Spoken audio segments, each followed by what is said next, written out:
Flooding the market, a break from the garbage. An artist, sensitive about mind pardon. No margin for error, flawless be rarer. The black cat goddess, you walking with a panther. Painting these pictures with words like Samantha MacGyver. Alchemy on the track, make it lava. And I won't stop rocking till I retire. Singular or plural, she break numero uno.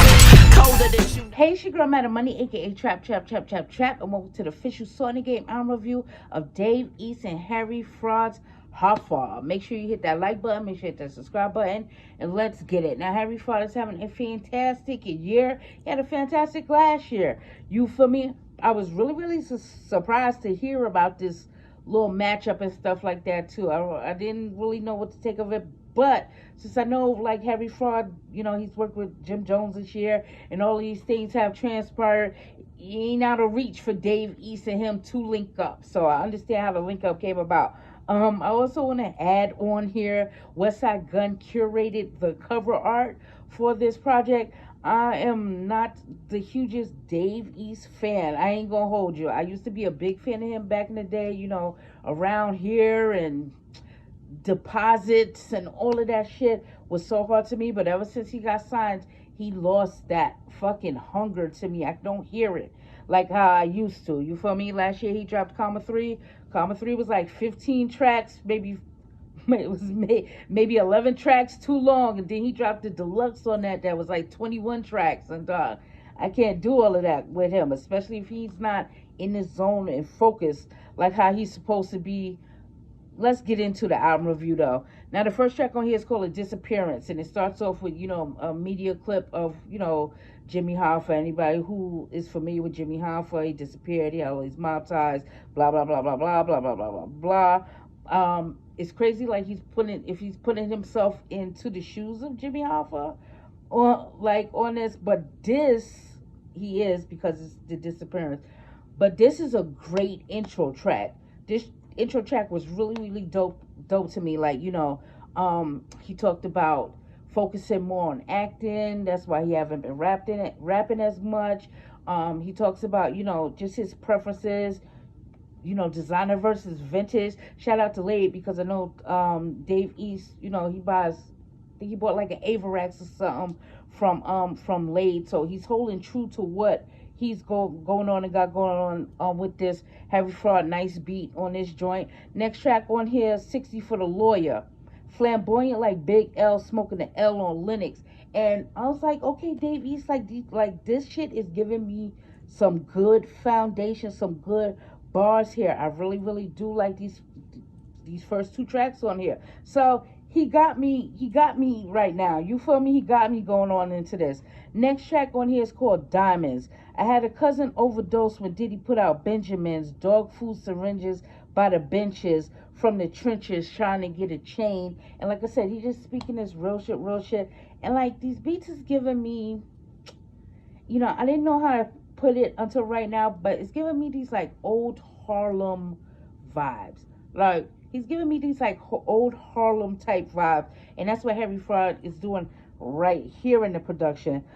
Next track on here, Just Another Rapper. And okay, he's switching up a little bit. He's falling into his little trap, his little like trap bars. He's speeding everything up a little bit better. I really did like the concept behind it. You know, just don't want to be just another rapper, and he's not. You feel me? And just not.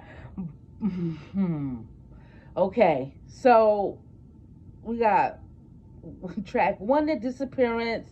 We have track 2, 60 for the Lawyer. We have track 3, Diamonds. And we have track 4, Just Another Rapper. So when track 5 came off, Go Off, featuring G Herbo. G Herbo just dropped the album 25 not too long ago, whatever. G Herbo ain't really my style. I ain't gonna lie to you that. But this is most definitely like a trap beat. So what I appreciate what Harry Fraud is doing here, he's showing you his versatility throughout this, and, you know, and trying to mesh up with Dave East's style on here. But this shit went like way fucking left. From here on out, way fucking left on this. And yo, I don't know what was going on when G Herbo first came on the track or whatever have you, but that shit like left like a sour ass stain in my motherfucking mouth. Like, I ain't gonna hold you. Like, yo, I put on the paper, what the fuck is this shit? And I gave y'all what y'all needed. You feel me? That's that.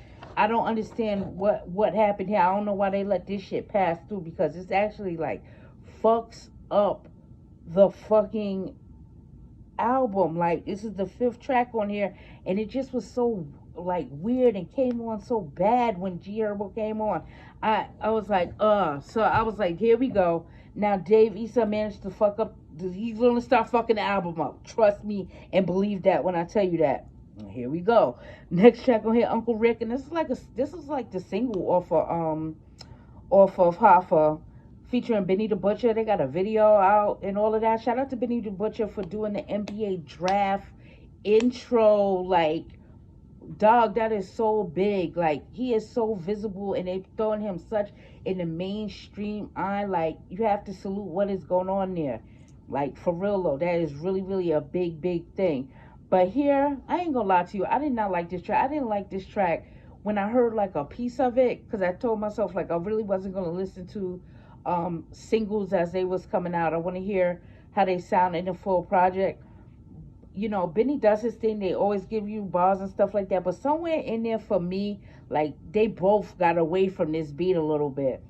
And like, the beat itself kind of lost me too. So, you feel me? It's just like trying to be this cinematic thing going on, but I ain't really too fond of the I ain't too fond of the track. Even though everybody's bars is up to par, I ain't too fond of it. That's all I'm gonna say here. Next track on here, The Product. Again, he doing all right on here.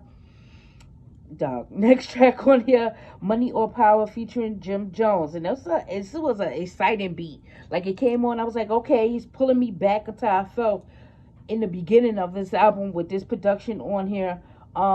This real, like, I call them black exploitation beats, where it gives you this, like, 70s vibe.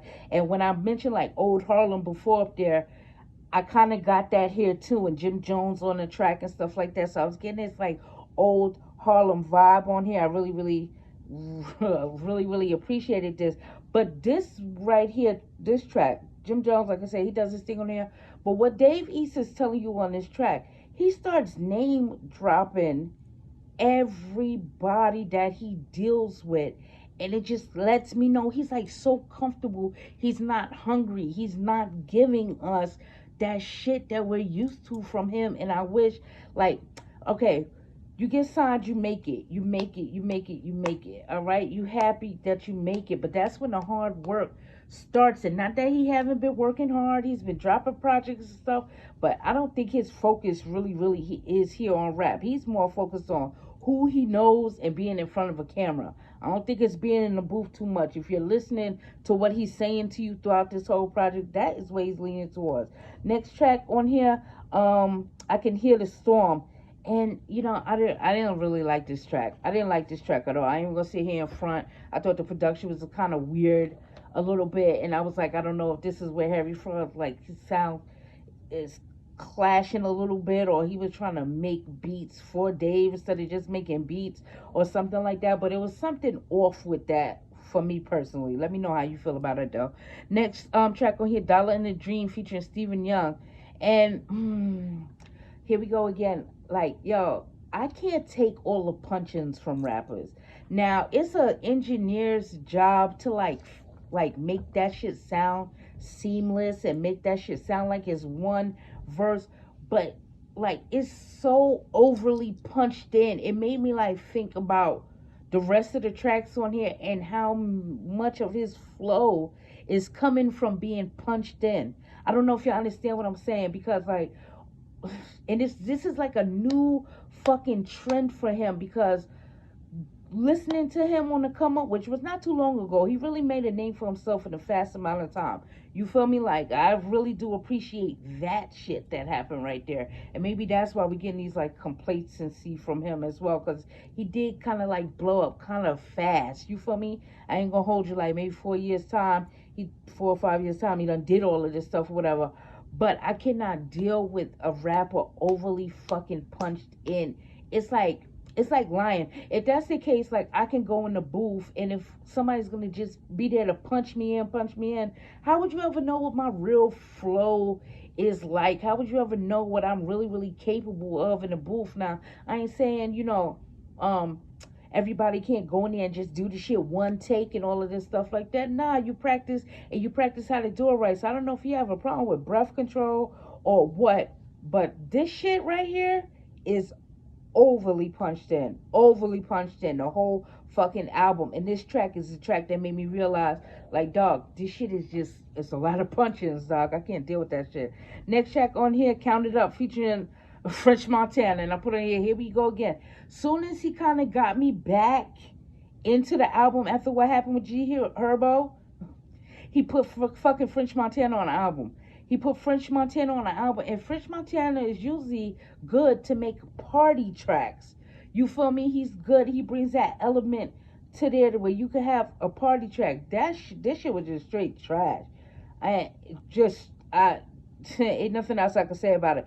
Next track on here, The Win, featuring Crunch Calhoun. I appreciate Crunch Calhoun on here. He kind of woke me back up to what would just happen on the track prior to this. You feel me? But I feel like some of these points, like, yo, the production is so hard, and Dave is like, he's not utilizing these shits properly.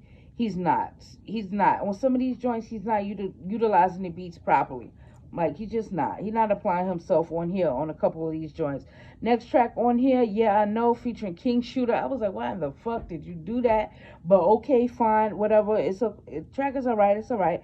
Last track on here, Red Fox Restaurant, featuring Currency. And we finally get to hear the music of the Harry Fraud tag on there. If we got it earlier than that, I might have missed it. I ain't gonna hold you.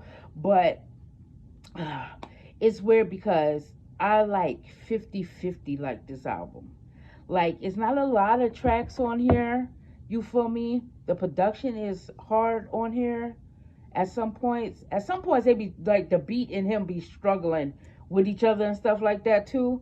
But I'm 50-50 on this. Like, I really do appreciate like those first 4 tracks on here. Like, those is like so far. Then after that, it's just like hit or miss. But let me know how y'all feel about the project. If y'all heard it, let me know what is the best beat on here by Harry Fraud. Let me know what is Dave East's best bars.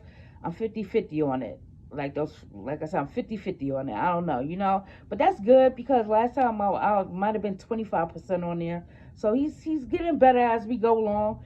I don't know, we gotta wait another year for him to drop a project, because that's kind of like how he does things or whatever have you. But I ain't mad at this entirely. I ain't gonna come here and flame son like how y'all probably thought I was. But, I'm 50-50 on the project. But let me know how you feel about it. I'm Meta Money. You can follow me on Twitter and IG at Meta Money Says. That's MADAMMONEYSAYS. And as always, I'll be seeing you guys around.